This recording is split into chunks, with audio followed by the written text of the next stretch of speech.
स्वीडी गांव के हाराधन पाल के नेतृत्व में हर वर्ष की भांति इस वर्ष भी भागवत कथा का आयोजन किया गया। ये भागवत कथा 15 मई से आयोजित की गई थी और 21 मई तक चली। हर वर्ष यहाँ हाराधन पाल के नेतृत्व में 7 दिवसीय भागवत कथा का आयोजन किया जाता है। इस भागवत कथा के अंतिम दिन यहाँ नर नारायण सेवा का भी आयोजन किया जाता है, जिसमें गांव के अलावा अन्य क्षेत्रों से भी आए हजारों लोग प्रसाद ग्रहण करते हैं।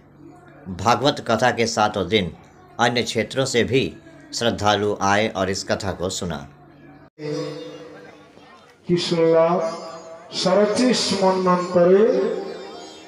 राजा सत्यव्रत एवं मत्स्य पक्षा भगवान मत्स्य रूपे आविर्भूत हले।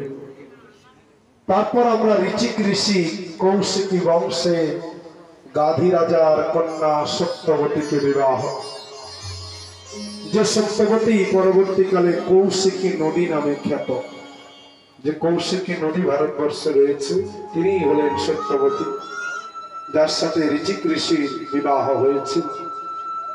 जादेर पुत्र हलेन जमदग्नि ऋषि, जमदग्नि पुत्र भगवान परशुराम।